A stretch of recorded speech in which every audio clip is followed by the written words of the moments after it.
Good dog.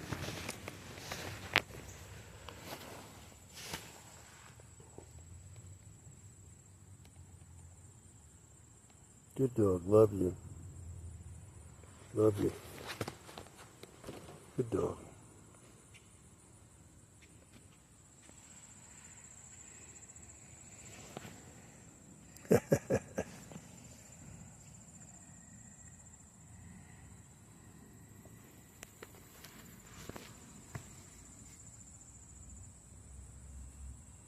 Let me try to quickly make this comment. I don't know what I'm filming right now because I can't see, if anything. I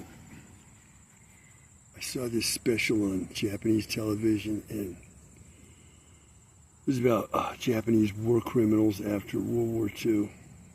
These were Japanese held by Americans for war crimes deemed to be war crimes by America against America. And the focus of the special was on this one man, and I may have some of this wrong, because look over here. We got this puppy, and this puppy is not easy to manage. So I'm often running around, keeping the puppy from chewing things up, and so I may have some of this wrong, but I think I got the basic idea right. What I'm saying is that this one man was ordered to execute 4 American prisoners of war by decapitating them with a sword. Okay, now, I gotta say, I think I have this right, but I may have it wrong, so I admit I may have this wrong, but there were other Japanese prisoners of war who executed Americans, apparently, and some of them were asked, some of them volunteered to commit these executions, and now that I think of it, I think this man did too, but I was thinking maybe he did not say that he wanted to do this. He wanted to commit these executions. He was ordered to. So others who wanted to execute American prisoners of war, or just did so on their own, they got the death sentence from an American court in Japan, and they were executed by hanging. Now, this one man was in prison for a while, and I'm not sure whether, I can't remember. I think what happened was he heard there were executions going on, so he walked over to where the executions were occurring, and then some, I'm going to call this a boss. One of the bosses asked him to execute these 4 Americans, and he agreed to do it. Now,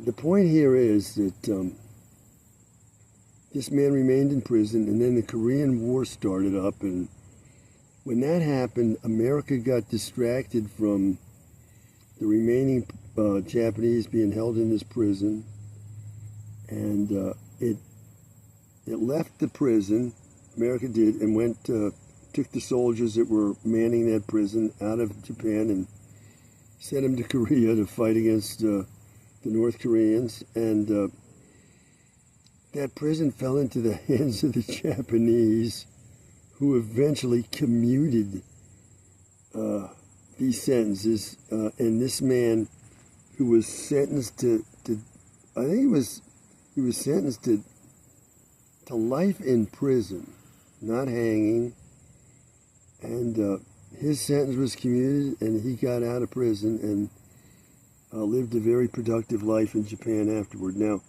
the point I want to make is that I think I'm right in this, but I may be wrong. So the whole point of this recording may be wrong, but at least I'm showing where I am and where our little puppy is and so on in the United States right now.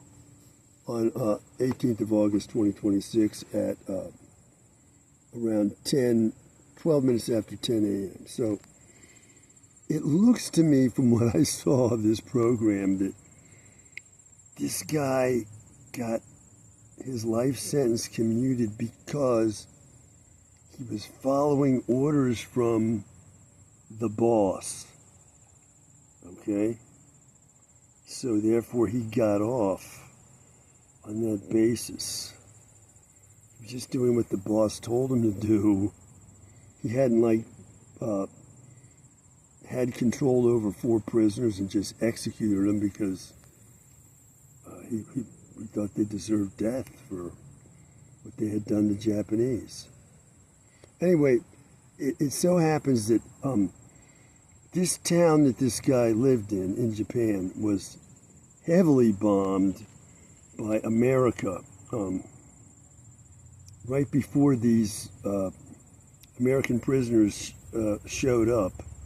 And this man's mother was killed in that bombing. Now, he was her only child, and so it's quite a tragedy for him. He dearly loved his mother.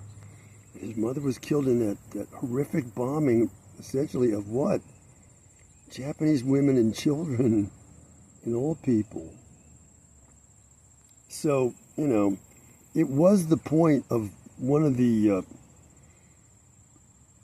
Japanese bosses who was in prison there and did receive the death sentence and was hung.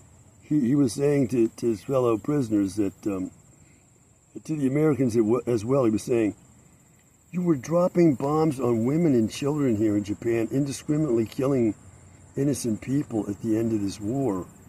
And you're not war criminals? I don't get it. Anyway, he was executed, but I gotta say, he made a valid point. He did. Anyway, the man who did eventually escape death and escape life imprisonment, well, he came to a very wise understanding of war and what it means, and a highly educational program from that point of view. Now, I gotta say, from my point of view here, this guy, he gets off because the boss told him to do something. But what's my big argument in America? My big argument in America, and the argument some others have, who have gotten into a lot of trouble here in America, and some of them, well, one of them had to leave America. One of them, his career was ruined. I'm scared to mention names here. We have freedom of speech. We have nothing of the kind. So I'm saying what I stand for is you do not do what the boss says. If the boss is doing something wrong, you do not follow orders by the boss. Let's see, this thing may not even be recording. Oh, it is. Okay. So that's what I'm standing for. I'm saying, if you think the boss is doing wrong, you do not do what the boss says, no matter what the consequences are to you. That boss is to be brought to justice, and you are to stand for that. If you're an American, you should be doing that, but that's not what's happening in America, and it hasn't happened because people listen to the boss. This man who raised me, he was the boss, right? I was just a child in his house. My life has been destroyed. They listened to the boss. My life was destroyed. Let me repeat that. And I want to leave America, and I'm going to leave. Okay, there's no forgiveness for a life lost to the boss this way. I want out of here. If it's the same worldwide, fine. Let me go worldwide and find out it's the same, and I'll keep moving until I find a place to live that's right for me. And that's all from me for now. Bye for now.